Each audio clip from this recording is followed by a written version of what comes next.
Sumagot na si Sara Duterte, 67 paragraph, pero essentially, yung kanyang sagot dun sa impeachment complaint ay no answer. So, formally, sumagot siya, pero yung laman ng kanyang mga sagot, yun nga yung mga reaksyon nila Congressman Jinky Luistro, walang laman. Bahaw. Kumbaga, walang laman, bahaw, empty. Kumbaga, blanket denial po yung ginawa ni Sara. Total denial. Basta sinasabi niya, walang basihan yan, hindi yan totoo, walang ebidensya, pero hindi niya sinagot yung mga detalye. Ngayon, anong update ngayon? Yung pong mga nag-complain, yung pong mga complainant sa third impeachment, pangatlong impeachment complaint, hindi na po sumagot dun sa sagot ni Sara. Kasi ganun yun eh. Pinadalan si Sara ng notice ng Justice Committee, sagutin mo tong reklamo sa'yo. So, sumagot si Sara, tapos magre-reply uli yung nagreklamo. Kumbaga, ano yung sagot naman nung nagreklamo dun sa sagot ni Sara. So, yun nga po. Yung grupo ni Father Sibalya at nila Attorney Cabrera, yung third impeachment complaint, hindi na po sumagot. Kumbaga, winave na nila. Ano po ang basa natin? Bakit hindi na sinagot ng mga nagreklamo yung sagot ni Sara? So, ang tingin po natin ganito. Dahil essentially, wala namang sasagutin. Kumbaga, wala nang ire-reply yung mga nagre-reklamo kasi yung sagot ni Sara ay wala naman siyang sinagot. Ang sinasabi niya lang, kino-question niya pa rin yung jurisdiction, kinukumpara niya yung impeachment ni BBM tsaka yung impeachment niya, which is walang bearing nga yun, walang kinalaman yun. Ano pa ba? At blanket denial. Kumbaga, deny lang. So, kung wala namang mga detalye na binigay si Sara, hindi niya direktang sinagot yung merito, yung substansya, yung merito, yung detalye ng reklamo. So, itong mga nagreklamo, hindi na rin, kumbaga, winave po yung kanilang karapatan para sumagot pa. Winave po yung rights. Kumbaga, yan na yung sagot ni Sara sa aming reklamo. Hindi na kami, kumbaga, hindi na kami sasagot dyan. Yan na yan. So, bahala na, kumbaga, ipinapaubaya ng mga complainant yung impeachment complaint na bahala ni mga congressman magdesisyon. Kumbaga, nothing to discuss, tapos na. Yan na yon. Diba? Kasi, yung mga allegations doon, hindi sinagot talaga ni Sara. Yun din yung sinasabi po ni Congressman Jinky Luistro. Kumbaga, non-answer. Kumbaga, sumagot ka, pero parang tinignan mo lang. Sinabi mo lang na pinupolitika ka. Hindi totoo yan. Walang sinabi na anumang depensa, no? Agnes Putong, Hayi de los Reyes, nanonood. Hello, Ate Agnes, no? The usual mga natin, mga viewer natin, ano? Ngayon, bakit po kaya ano ba sa opinion natin? Sa opinion ko po, opinion ko. Bakit nga ba hindi na lang sumagot si Sara na detalyado? Kumbaga, dinetalye niya yung sagot niya. So, pwedeng ganito po sa nakikita ko. Kasi, kung sasagot si Sara Duterte ng detalye ng mga merito ng reklamo sa kanya, ang tingin ko po, dahil alam naman niyang ginawa niya yan, alam na alam ni Sara Duterte na ginawa niya yan at talagang matitibay ang ebidensya. Kumbaga, nag-ano na lang si Sara, yung less talk, less mistake. Ganun na lang ang naging strategy. Kasi kapag sinagot niya yung mga detalye, lalo po siyang mabubutasan. Lalo po siyang mababaon. Dahil pag sagot niya, maraming ma-open na mga anggulo at mga impormasyon na lalo niya pong ikababaon yan. Sigurado po tayo, halimbawa, yung death threat, di kung sinagot niya kung sino yung kanyang kinausap, di ba? Hindi niya yung sasabihin, yung mga confidential fund. Kung sinagot na lang sana niyang Si Mary Grace Piatos ay taga dito talaga yan sa Davao. Hindi ko lang ibibigay ang pangalan. Pero yan ay nag-tip sa amin na ganito. Nagamit talaga yung confidential funds sa tama. Pag nagbigay na po ng detalye si Sara Duterte, sasablay siya. Kasi kung mag-iimbento na naman siya ng detalye, mag-iimbento ng kwento, ay lalo po siyang mapapasama. At kapag ang isang bagay ay ginawa mo talaga yung katarantaduhan na yan, yung mga paglabag sa batas na yan, ay ginawa niya yan talaga, at gumawa siya ng kwento para pagtakpan yung mga kalokohan na yan, yung mga paglulustay ng pera, gumawa siya ng kwento. Yung ginawa niyang bagong kwento, susuriin na naman yun. So, another na naman na sakit ng ulo niya. So, dahil ayaw niya nang lumaki, tingin ko po yun yung ginawa ng mga abogado niya eh. Para hindi na lumaki yung mga issue sa kanya, hindi na nila sinagot. Blanket denial. So, ibig sabihin po mga kabunyog, mga kababayan, kahit po yung mga abogado ni Sara, 16 na abogado, napakadami po niyan, private lawyer. Mga private lawyer po ito. Mula sa Fortune, Narbasa, Salazar Law Office, ay talagang nahihirapan po yung mga attorney niya. Hirap yung mga attorney kasi alam nyo po, kahit sa mga karaniwang kaso, civil case man yan or criminal case, talagang napaka-natural naman po, napaka-natural na nag-uusap talaga ng masinsinan sa lahat-lahat ng detalye ang kliyente at ang mga abogado. Nag-uusap po yan. Yung client, lawyer, privilege, talagang nag-uusap yan. Siyempre, in a way po, sa katotohanan at realidad ng practice ng mga abogado, tinatanong talaga ng mga abogado yan. Ginawa mo ba talaga yan, ha? Ginawa mo ba talaga? Atin-atin na lang yan. Siyempre, yan privilege communication po yan. So, kahit umamin yung kliyente sa kanyang abogado, hindi naman pwedeng isiwalat yun ng abogado eh. Kung halimbawa man, halimbawa po, inamin talaga ni Sara, nilustay ko talaga yan eh. Nilustay ko talaga yung pera na yan. O sinabi niya, ito, may mga ari-arian talaga ako eh, na hindi ko nilagay sa SALN. Tumawag talaga ako sa killer. Ito ang pangalan niya. Pag sinabi naman niya yan sa abogado, hindi naman pwede magsalita yung abogado, ay inamin nga niya. Hindi po. May tinatawag tayong client, lawyer privilege. Privilege communication yun. Ano po yung punto ko rito? Nag-uusap talaga si Sara at yung mga abogado niya. And syempre, bilang 16 na abogado yan, aalamin talaga nila. Inday, ano ba talagang nangyari? Ano ba talagang ginawa mo? Maaring umamin si Sara doon na yung mga ginawa ko talaga. Ginawa ko talaga yan. Nagpa-withdraw ko kay Colonel La Chica, yung mga bank account. Paano yung mga bank account mo? Yung sinasabi ni Trillanes, meron talaga akong bank account. Maaring sinabi ni Sara yun. Na meron talaga siya mga bank account kasi undeniable yun eh. And alam ng mga abogado yan, kung malakas o mahina ang kanilang kaso na hawak. Alam po ng abogado yan. Kung mahina o malakas ang kaso. Kung may papanalo o tagilid ang kaso. Alam po ng abogado yan. Kaya lang, syempre, ang mga abogado, ang kanilang role dyan, to the best of their effort, to the best of their ability, ay pagtatanggol nila yung kliyente nila. Ganun po yun. Talagang kung ikaw ang abogado, hahanap ka ng butas, paraan, para ipanalo mo ang iyong kliyente. Kaya lang, makita nyo, doon pala sa sagot ni Sara, wala silang binigay ng mga detalye. Bakit? Kasi tingin ko po, nalaman ng mga abogadong, ginawa talaga ni Sara yun. At the best way na hindi na madagdagan ang mga, alam nyo, hindi na madagdagan yung pwedeng atake kay Sara ng prosecution, ay huwag na lamang magdetalye ng marami or wag sumagot sa mga detalye.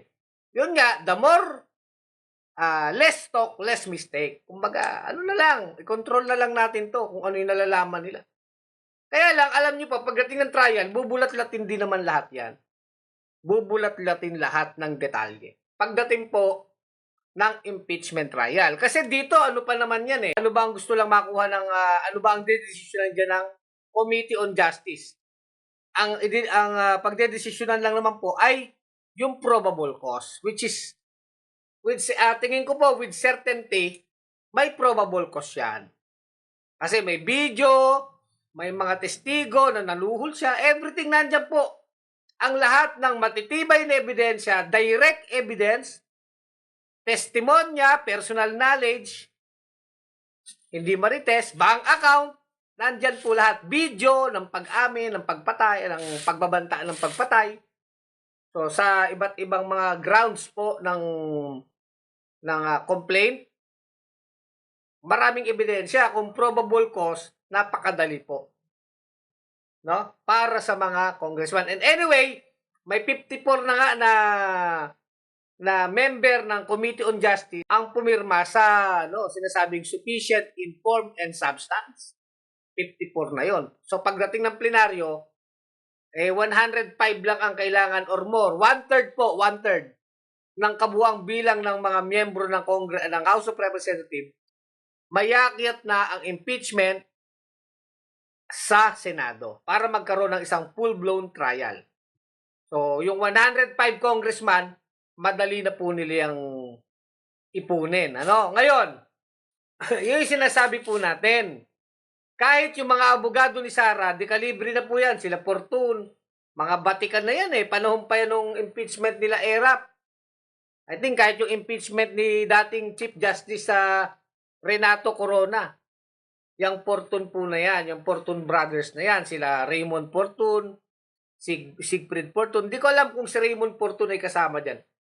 Ang nakita ko yung Siegfried Fortun. Tapos sila dating Chief Justice Andres Narbasa. Baka yung Narbasa dyan, pwedeng yung anak na lang nung dating Chief Justice. Lawyer din po yun ni ERAP. Yang sila Fortun, sila Narbasa, sila yung abogado ni ERAP sa ERAP impeachment trial na na-abort nga at nagkaroon ng EDSA 2, di ba? And eventually, napatalsik si ERAP. So, bakit ko po nasasabi na kahit yung mga abogado ni Sara nahihirapan? Dahil dun po sa reply. Wala talagang mapiga ang mga abogado na, siyempre kung ikaw abogado, pinakita kang magandang linya ng depensa, pinag-ara, 16 yan di nag-gaano sila yan. Nagkukoko sila, nagbi-meeting sila lagi. Legal strategy, anong gagawin nila sa strategy? Wala silang nakitang mga detalye na magpapalakas sa depensa ni Sara. So dahil wala na lang yung depensa, blanket denial na lang. So yun po yung nakikita natin dyan. Di ba, Ma'am Mila Bianino? Kaya tingin ko po, lalong nabaon si Sara Duterte dun sa affidavit, sa reply. Kumbaga, pagtatanggol mo sarili mo, sabi mo wala kang kasalanan, sabi mo handa mo ipagtanggol sarili mo. Nung pinasagot ka, wala kang sinabi. Ang sinasabi mo lang ay walang batayan, pinupolitika ka. 'Di ba? Walang tawag doon, ultimate facts sinasabi niya, 'di ba? So ano 'yun, 'di ba? Ano 'yun? Bakit ganoon ang sagot niya, mga kabunyog, mga kababayan, So, Hermie Kausing Binagwa, Dayonot, kay mga natin, mga regular follower natin. Hello, Ma'am Hermie Kausing Dayonot. Virgie San Juan, good evening po, Sir Kulex. Ingat po. Kaya yun yung pinapaliwanag natin. Hindi talaga mahirap. 16 na abogado na po yan. And yet, pag binasa nyo talaga yung reply ni Sara, wala na pong mapiga. Hirap po mismo ang mga abogado. Kasi halimbawa, yung confidential fund, ang dali po sanang i-justify nan kung talagang hindi ginamit ni Sara sa katarantaduhan. Kahit confidential yan Sige, itong resibo, itong di ba, pwede sila magsabi ng madadaming bagay. Pero wala. Zero nga. Hindi na po yan pwede sa impeachment trial. Kaya, hindi lang to, kahit po wag daanin, sinasabi lang political decision ito ng mga congressman. Kung kahit na ang standard dito ay sa judicial standard, mas stricto ang judicial standard, matatalo pa rin si Sara.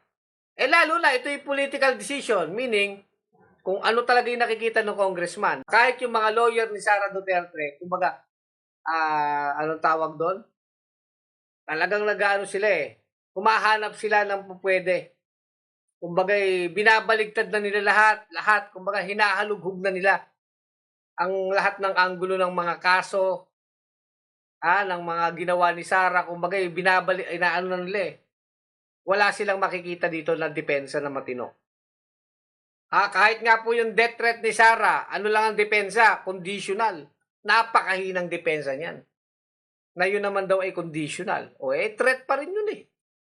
At hindi pwedeng sabihin ni Sara na yun ay lamang, symbolical or joke. Kasi sinabi niya doon mismo sa video, no joke yun.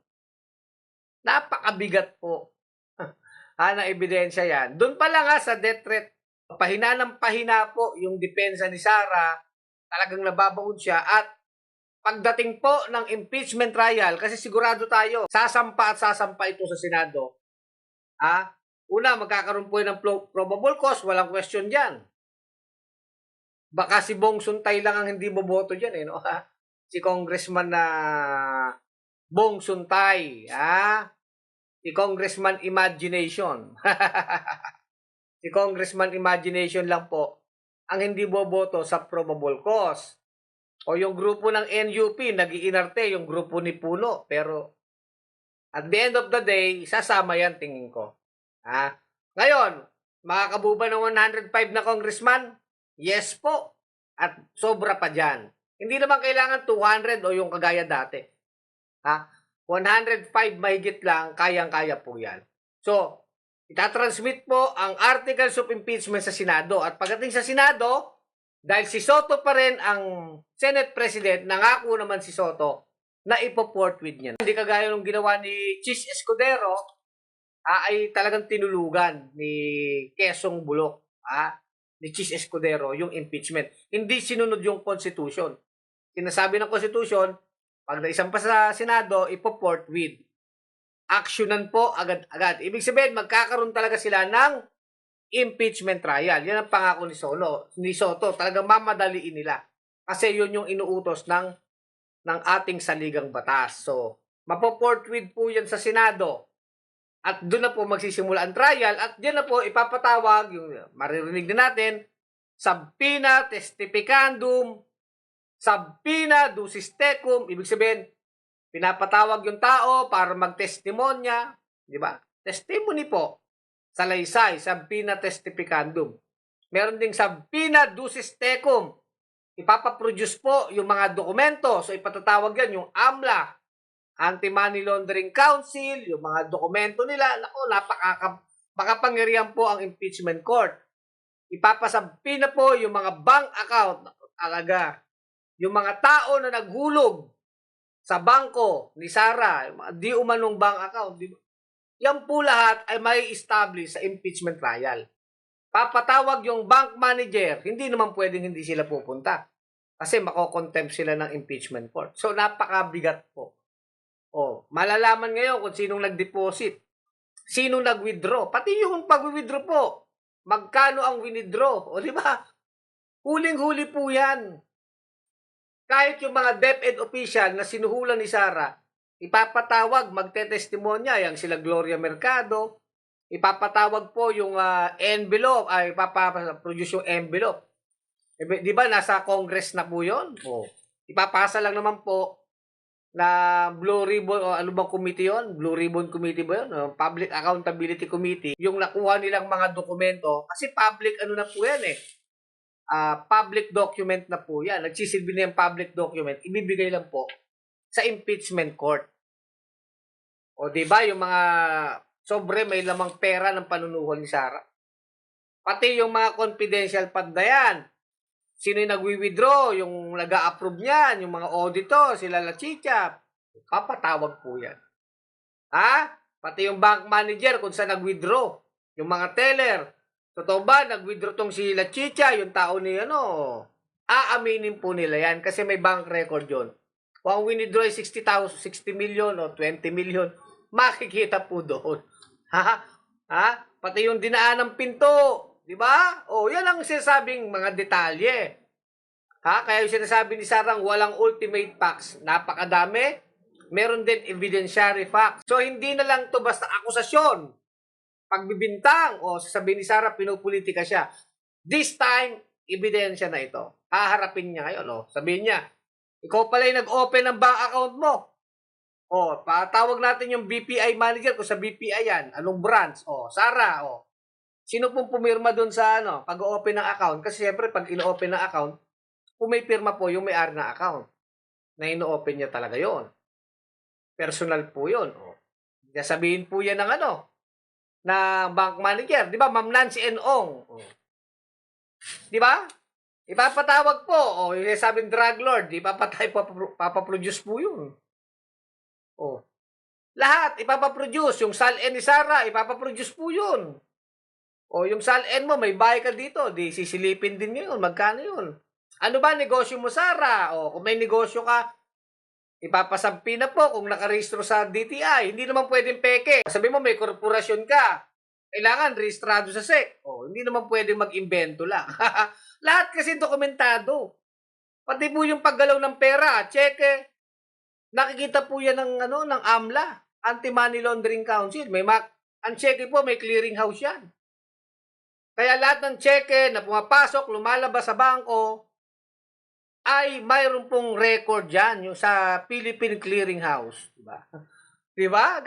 Ganun ang ating financial system. Diba? Hindi po yan pwedeng mag-imbento ka, magdagdag ka. Yan na po yung mga bagay na iniiwasan ni Sara Duterte. Yan na po yung mga bagay na hindi niya na kaya. Hindi niya na pwedeng mag-bully doon. Yung ginagawa niya sa Quadcom, yung ginagawa niya sa budget deliberation noon, yung ginagawa niyang pagmamaldita sa Senate, hindi na po yan magagawa ni Sara Duterte sa impeachment court. Dahil hindi na siya pwedeng magmaldita. Sabihin lang, hindi lang siya i-contempt. Sabihin mo na.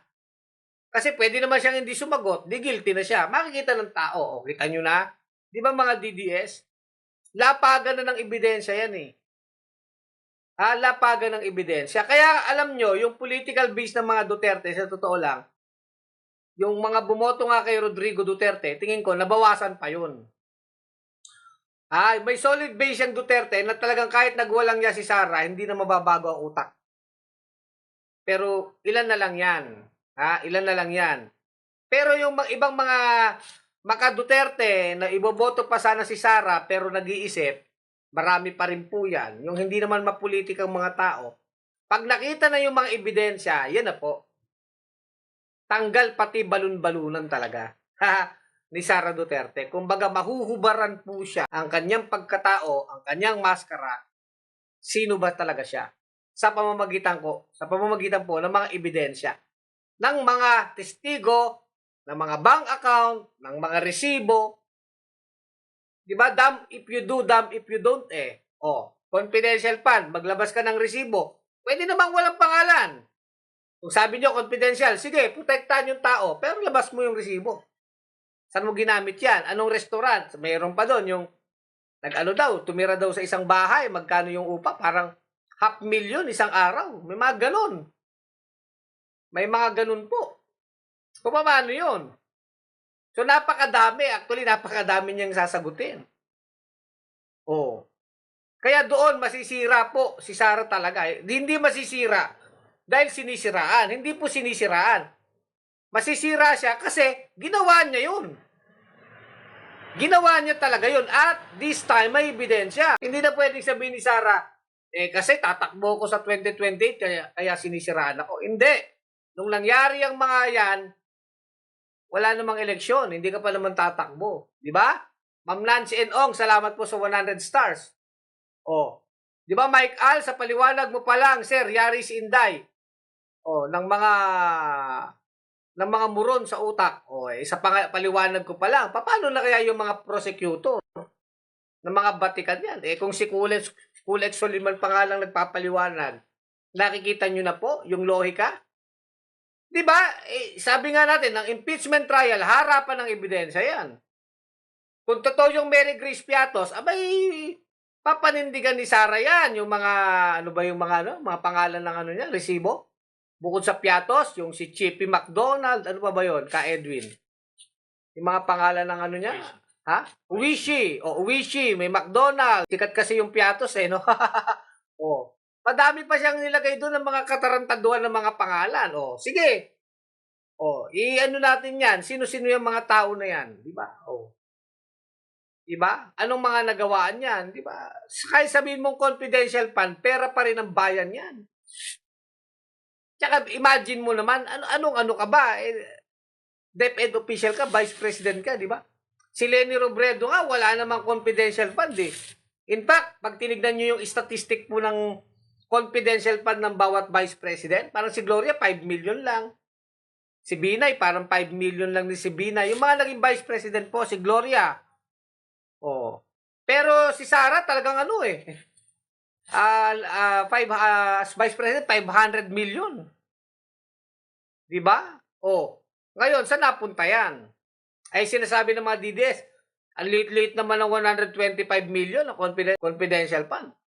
Maliit ba yan? Hindi. Does not matter kung 1 billion yan o 100 million. Pero 125 million is 125 million. Kung yun nga nagnanakaw ng isang lata ng sardinas ay nakukulong. Ha? Yung nagnanakaw ng isang lata ng gatas, isang lata ng sardinas nakukulong. Siya pa kaya na vice president na pinagkatiwalaan ng tao? Mas mabigat ang kanilang responsibilidad kasi pinagkatiwalaan sila ng publiko na sila'y magseserbisyo sa bayan. Meron silang oath. Kaya nga, isa sa grounds ng impeachment ni Sara is betrayal of public trust. Pinagkalunumo ang tiwala ng taong bayan. Betrayal of public trust. Kumbagay, hinudas mo ang mamamayan. Hinudas mo kami. Nagtiwala kami sa'yo. Pinagkatiwalaan ka namin. Pero anong ginawa mo? Hinudas mo ang taong bayan. Pinagkaluno mo yung tiwala ng tao na ibinigay sa'yo. Betrayal of public trust. O, di ba? Ang daling patunayan yan eh. O, di ba, Mike Al? Rolando Dalisay nanonood. O, masisira siya sa kalokohang kabalbala na ginawa niya, palibasan na sanay siya sa Davao. Dito po, kaya natin pinapaliwanag kasi nga, para maintindihan ng mga tao na ito ay hindi pinupolitika. Hindi ito dahil may election sa 2028. Kundi ito ay paghahanap ng accountability, pananagutan. May ginawa kang kalokohan, managot ka. At ito yung tamang proseso para managot siya. Kasi, lagi niya sinasabi doon, sa mga budget deliberation, hindi naman to impeachment eh, hindi to ano eh. Hindi naman kayo korte eh, in aid of legislation lang kayo. So, nababastos niya ngayon yung mga congressman, yung mga senador, yung House, di ba? Nababastos niya eh. O, dito mo ngayon sa impeachment sagutin, kasi hindi mo na pwedeng sabihin na inaano ka dito, pinupolitika. Hindi. Precisely, kaya ka pinatawag dito, may reklamo sa'yo. Ganun lang po yun. Diba, mga kabunyog, mga kababayan? O, Muhammad Yuson, kahit 100 pa ang kunin abogado ni Sara, depende na yan sa ebidensya. Yun po yung pinupunto natin. Kaya talaga tayo, matyaga tayong nagsasabi eh. Ikalat natin itong ating vlog na ito. Maganda po kayo tumulong. I-share nyo ngayon. I-share nyo. Kasi kailangan maintindihan ito ng tao. Ha? Ako nga, sa totoo lang, ngayon pa nga lang eh. Ngayon pa nga lang, makikita mo na si Sara guilty na. Kasi bakit po? Yung sagot niya, sa totoo lang, umaasa lang sa technicalidad. Technicalities. Ganyan ang technique ng mga ng mga politiko na nahuhuli sa korupsyon, tsaka may mga ginagawang katarantaduhan, paglabag sa batas. Hindi nila sasagutin yung merit o yung substansya ng reklamo. Dadaanin nila sa technicalities, kumbaga yung mga date, yung mga teknikalidad na pwede silang manalo. Kagaya nga nun, yung nakalusot siya last year, yung 1-year bar rule. Kumbaga, na-file kasi yung kaso, hindi pa dapat nag-file. Dapat sumunod sa 1-year bar rule. Technicality lang yun eh. Hindi naman sinasagot nun yung reklamo, kung di, napaaga lang yung pagpapile ng kaso. O di, technicality lang. This time, mukhang pulido eh. Pulido na yung ginawa ng House. Kaya, humahanap ngayon si Sara Duterte ng technicality. Kaya nga ano yan ad cotelem, di ba? Ad cotelem ang kanyang response dito. Ibig sabihin, notwithstanding yung kanyang mga gagawing petisyon sa Korte Suprema o ano pang mga legal avenue niya. Kumbaga gano'n, naka-reserve sa kanila yung karapatan na dumulog sa Korte Suprema. Ko-questionin nila. Pero kung anong ground yan, hahanapan nila yan. O, di ba? Pero hindi nila sasagutin yung mismong akusasyon. Nagnakaw ka ba talaga? O, yan ang sagutin mo. Nagbanta ka ba talaga ng pagpatay ng tao? Nagtangka ka ba talaga ng sedisyon? Mga ganun. Yun yung mga grounds. Pinagkaluno mo ba talaga ang taong bayan? Ang tiwala ng taong bayan? Hindi sinasagot. Kung di ang sinasagot, ang inaano niya, teknikalidad. O, di ba? Mga kabunyog, mga kababayan. O. Bunyog, bunyog, halikan na kasama ka.